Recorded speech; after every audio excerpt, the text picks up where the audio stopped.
family. I hope you're all doing well today. This is another lovely, well, it's not lovely, it's cloudy, it's starting to get cold. Basically, we are heading right there for the winter. It's well and truly autumn. Anyway, or fall for those who use the American English. Okay, people, so here we are. Today I want to do something a bit different.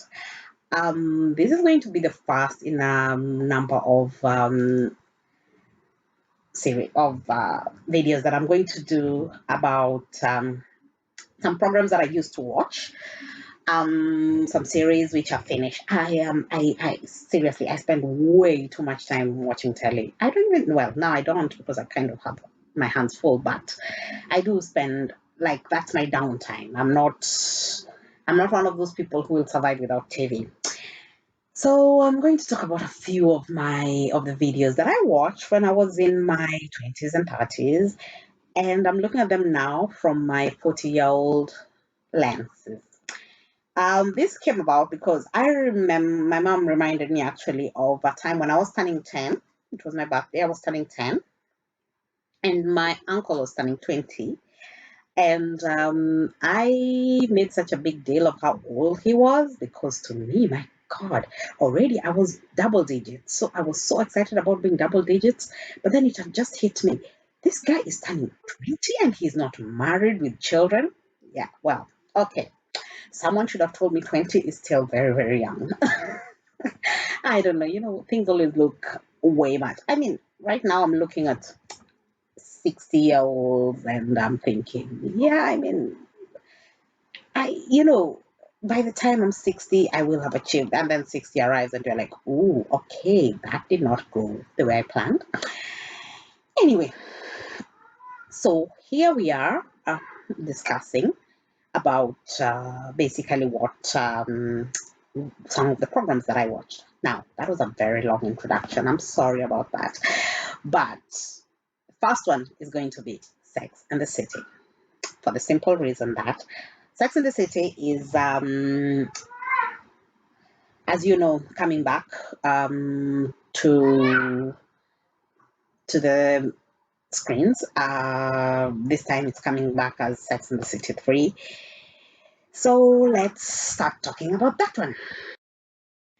Okay, so Sex and the City. I absolutely loved Sex and the City. It was an amazing show. I genuinely don't understand what they want to do with a part three movie because already part two they were really really stretching it. I loved the first movie, but then that was it. We needed that closure. It was done. I don't understand why. I tried really liking the second one. I couldn't even get what they were talking about. It was just, anyway. I also love Miranda. I also love what am I saying? I also absolutely do not like Carrie anymore, so I don't feel like I want to watch her. Um, but as usual, we all absolutely adored Samantha. So it's great to have Samantha. I mean, if Samantha is not there, I'm not. I don't understand what I'm watching it for. One thing I hate about living near the airport is the fact that everything is. I mean, when I'm in the house, I don't hear anything, but when I'm outside, like now I'm at the balcony, I always hear the takeoffs and the landings. But then it also makes you remember that, I mean, the world is back to normal. I mean, a few last year, time like now, we were only just starting to fly again. So I kind of appreciate the fact that the world is no longer grounded. Anyway, back to what we were discussing. So Samantha was my favorite. So she's not going to be in the movie, so I'm definitely not watching the movie. Okay, so here are a few of the things that I'm only going to discuss four things. I don't want to make a very long movie about it, but I'm only going to discuss four things that I thought, looking back now, I'm wondering what was the point of this. Okay, some of this is just a product of its time, and so maybe that time it was different, and now, but I'm also looking at it like they were about the age I am now. So some of these things I just find them a bit strange. So let's start with number one. So my first and favorite thing is actually the unrealistic expectations that I got, being a 20 something year old. I think I was 21 or 22 when it ended.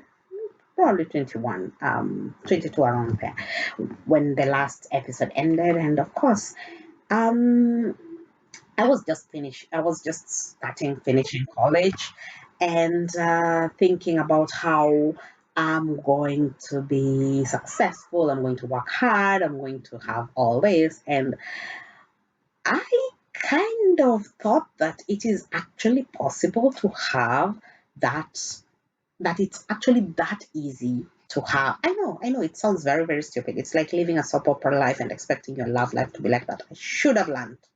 After reading Mills and Bone, I should have learned that everything is exaggerated, but I didn't. So I thought that all you need is the right career, the right job, and you're set. You know, like financially, you will never have to lack for anything. Of course, they did attack some difficulties, like when Carrie had to buy a house and realize that she has shoes and can't afford to buy a house. Also, there were times when things came up, and when Charlotte had to go back to work and all that stuff. So all so it is true that they did try to attack, but honestly, I watched a few financial videos that kind of broke down how much a freelance um, writer wrote. And remember, Carrie only wrote like a Sunday column, so it's not like she was writing daily. So she wasn't making that much money, but somehow she did not take a bus, didn't, she took a taxi everywhere. She wore these expensive clothes. So basically, I just had a very, very unrealistic expectations of what it takes. And the worst thing about it was, if you do need to have that kind of a lifestyle at that age, and you're single, most of the time you actually do not have a social life, because it means you're working extremely hard. Think about Miranda, for example. She went to law school. I mean, she went to college, then went to law school, and then practiced for a few years. By the time she was there, she was like in mid early 40s, and she was there, making partner and all that. And when was this woman working? Because I mean, to make partner, you need to build a lot of hours. And yet she was always there. She was always there for coffee. She was always there for Manhattans. I love friends who are always there for their friends, but at some point, you have to make sacrifices. You can't carry your friends, especially when it's not that urgent. Going to have a margarita is not that urgent sometimes. So it was interesting. It was an interesting way to look at stuff. Well, we got to see Samantha working, but then again, when you have that kind of a reputation, how much work would you be getting, like from genuine, honest people? Because it seems like everybody in New York, according to the movie, knew what she was doing. I still don't understand what Charlotte does. I know she worked in a gallery, but even when I was preparing for this, I kind of tried to research, and I still don't understand what it was. A curator for a gallery. Reminds me of Blanche from the Golden Girls, which is another video that I'm going to do, which was quite progressive for its time. But yeah, I still don't understand what exactly she did. And how she kind of made it clear that the money was coming from a man, very traditional kind of mindset, which was, to each their own. But that was the first thing that Sex and the City lied to me about, the reality of the sacrifices you have to make when you want to have it all.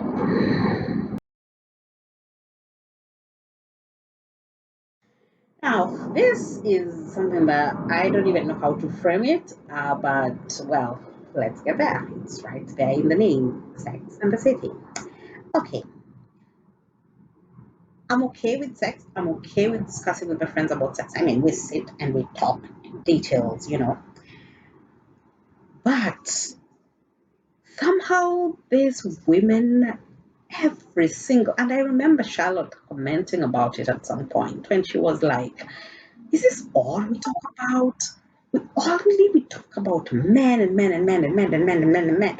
And I think sometimes it kind of did used to take away from what they, like that was all their friendship was about. Like the friendship was just about who did you do, how did you do it, and that kind of mm, I don't find that a realistic friendship. I mean, I have friends who we do talk about that, but I think those are kind of um, the kind of relationships that there are times that I would like us to be able to talk about serious matters. I don't want it to be maybe because in this case, of course, they were only acting out the parts that concern the video, but in my 20, 21, 22-year old mind, I was thinking, so this is what 30, 40-year olds do. That's all they sit and talk about, just sex. And how many they have slept with, and who was the new guy they're sleeping with, and all that. Because I figured, oh, by that time you figured out how to not get pregnant, how to not catch an STI, you're fine. So you can just go out and share the love with the world. Yeah, that's not exactly how it works when you're in your 40s. If you're in your 20s and you're thinking that and you're watching this video, no, we don't have it figured out so much that we can just be free willy nilly. Well, of course, there are a few things that change, but that's a whole other video right now. I mean, you kind of learn what you want, what you don't want. You kind of learn, hopefully, you learn how to not put up with stupidity. You kind of learn how to put your foot down, and you know what you're looking for, and you're not many people. You also learn that, listen, life is too short. I'm not compromising.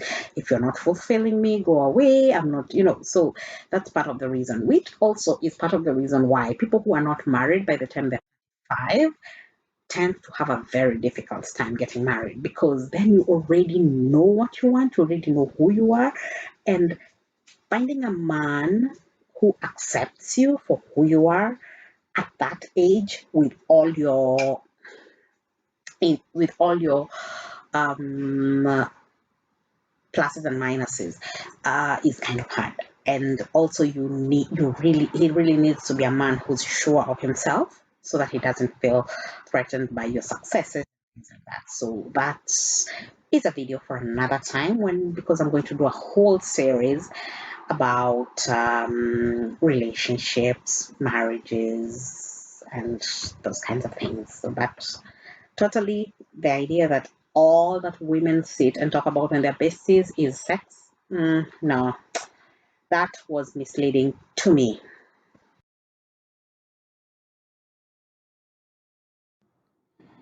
Well, not everything is negative. The one thing that I loved and I still love about Sex in the City was the loyalty as friends. What I liked a lot was the fact that they did not shy away from showing that friends sometimes do not agree on everything.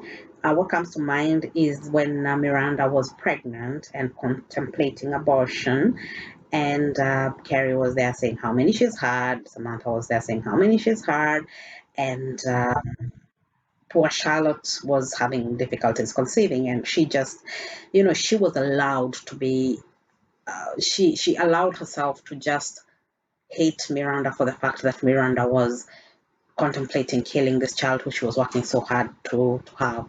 And I absolutely loved that. I also loved the fact that, in as much as they did not always agree with everybody's um, decision, they were there for each other when it counted, when it mattered. They were there, and that is something that we don't really see a lot. I try so hard to be with, to my friends. I have a few friends that I can say we've gone through hell. I have a friend who we went through a whole year of not talking to each other. And I genuinely can't remember why, but then I'm also very moody, and yeah, we're going to talk about my mood swings one time. But yeah, we did have a fight. Very sure it had to be something to do with a boy because we were teenagers. And I remember we went through a whole year of not talking. And now we're in our 40s and we are still very good friends. Like, we are extremely good friends. We are still family, But we did go through times when we were not talking. So it is true that as much as many people like to think that women are each other's enemies, that's a narrative that I just genuinely do not subscribe to. I just think there are good men and bad men. There are good women and bad women. There are people who like others to progress. If you're bad, you're bad. Whether you're male, female, white, black, green, doesn't matter. If you're mean, you're mean. So I love the way they showed the friendship, how they stood by each other, and that I absolutely loved. Even in my 40s, I think I just can wish that I have a clique of friends who are like that. I guess the last thing that I kind of realized when I grew up is just how toxic the relationships these women were, and they normalized it. We really tend to normalize toxic relationships. What happens is you are in a relationship, the man is treating you badly, but oh, because it's love, I have to hold on. I love him, so I'm going to fight for my love. Carrie met this guy and he went ahead and divorced who he was married to, married somebody else, and she was there in the picture. And then moved on with his life, and she was still waiting, and we still celebrated when she finally compromised and went back to him. To us, that was a win.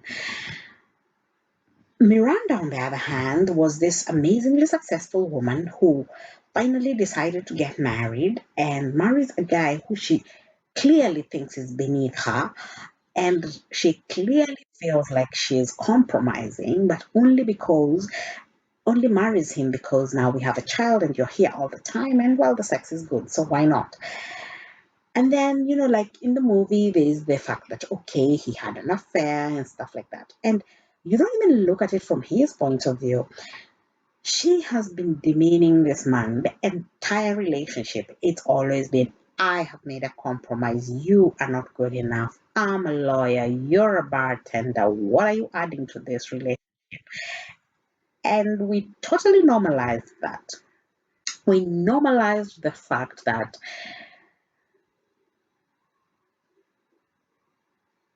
uh, Charlotte's entire self worth was a man. You know, get married, have a rich man. And I mean, I find it interesting because I think she was very stable in that. She knew what she wanted, she went for it, and she dated like a job. And that was amazing. I loved that about her. But I just find it interesting that we actually normalized that and thought that it was a normal thing to happen. The other part that I can actually think about finally is the bit about um, uh, Carrie and Aiden, and I think that thing really, really does not strike me well because we totally normalize the fact that it's okay for a woman to just use a man. He's there planning a wedding and everything, and she's there having an affair. And then he forgives her, and she's still, she's just busy running after this guy, and I don't think, and there was nothing. I mean, Aiden had everything she wanted. Fine, she didn't love him. But then, why did we normalize the fact that she kept him despite knowing that she doesn't love him? Oh, the toxicity that we learned from this show.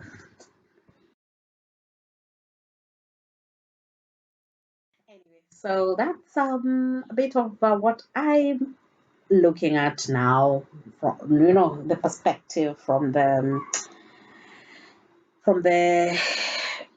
looking back at what I watched. Of course, I'm still watching the reruns, so I'm good. But I look at it now with this. Of course, some of it is just a product of its time. I mean, there was a time when, it was in the 90s and the women were behaving a certain way, and early, so it's different. So things have changed.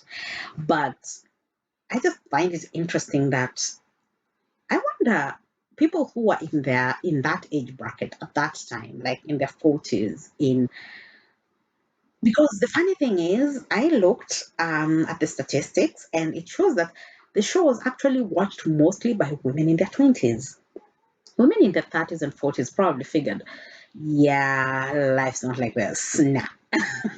But we in our 20s, we were the target audience, and we were actually made to think that that kind of lifestyle is normal and that's what we have to look forward to.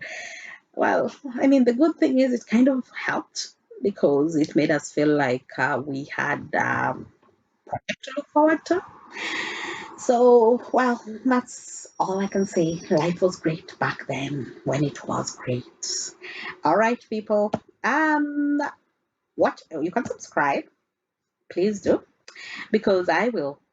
The next one I'm going to be doing is about the Golden Girls. I loved it, but I want to do a bit of a review of how I'm looking at the Golden Girls because I mean, the Golden Girls, I was younger, I was about 10, 11, but then I've been watching it over and over and over again.